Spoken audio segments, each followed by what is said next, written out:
ఏం వాటా కావాలో మీరు చెప్పిందే అడుగుతున్నాం మేము. మీరు చెప్పిందే అడుగుతున్నాం, ఎక్కువ అడుగుతలేం. ఉద్యమకారులం 250 గజాలు ఇస్తామన్నారు, అవే ఇవ్వమంటున్నాం. పెన్షన్ ఇస్తామన్నారు, అవే ఇవ్వమంటున్నాం. సంక్షేమ బోర్డు పెడతామన్నారు, అదే పెట్టమంటున్నాం. అంతకన్నా ఒక ఇంచు కూడా ఎక్కువ మేము అడుగుతలేం. ఎందుకంటే ఈ 12 ఏళ్లలో కుమారస్వామి గారు చెప్పినట్టు ఈ 12 ఏళ్లలో అనేక మంది చనిపోయారు, అనేక మంది ఇబ్బందులు పడ్డారు, అనేక మంది ఉద్యమకారులు హాస్పిటల్లో పడితే కనీసం వాళ్లకు చూపించేటటువంటి పరిస్థితి లేనటువంటి సందర్భాన్ని కూడా చూసినాం. నిజంగా దారుణమైన పరిస్థితులు ఎదుర్కొన్నారు ఉద్యమకారులు. ఇవన్నీ ఒక ఎత్తు అయితే వేరే వేరే పార్టీలలో ఉండి వాళ్ళ మీదనే మనం కొట్లాడిన తెలంగాణ రావాలని వాళ్ళందరూ ఉద్యమ పార్టీలకు వచ్చి వాళ్ళు మన మీద పెత్తనం చేసుడు, వాళ్ళు మనల్ని అవమానం చేసుడు, వాళ్ళు మన మీద కేసులు పెట్టుడు.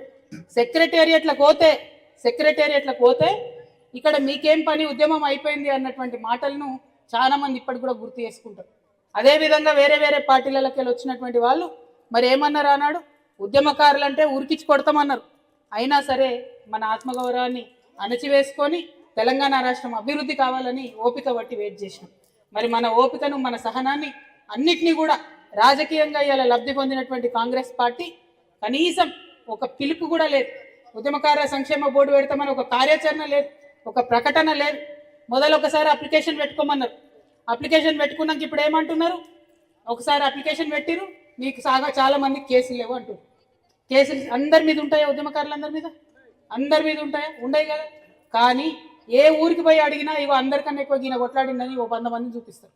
ఏ జిల్లాకు పోయి అడిగినా యోగి తెలంగాణ కోసం కొట్లాడిందంటారు, యోగి అక్క మొత్తం ధర్నాలే చేసిందంటారు, యోగి అక్క మొత్తం ఆగమైపోయింది ఉద్యమంలో పనిచేసి అంటారు. మరి ఆమె పని చేయొచ్చు కదా. ఆనాడు తెలంగాణ ఉద్యమంలో ఒక మాట చెప్పినాం మనం, ఏమని చెప్పినాం, సెక్రటేరియట్ బయట నిలబడి ఆనగపకాయలు పట్టుకొని నిలిచుంటే ఇది ఆనగపకాయ అన్నోడు తెలంగాణోడు, సోరకాయ అన్నోడు ఆంధ్రోడు అని చెప్పినాం.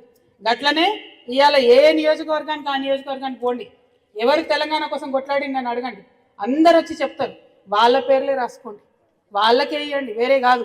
మళ్ళా కమిటీ వేస్తారట, మళ్ళా కాలయాపన చేసే ఉద్దేశం చేస్తున్నారు.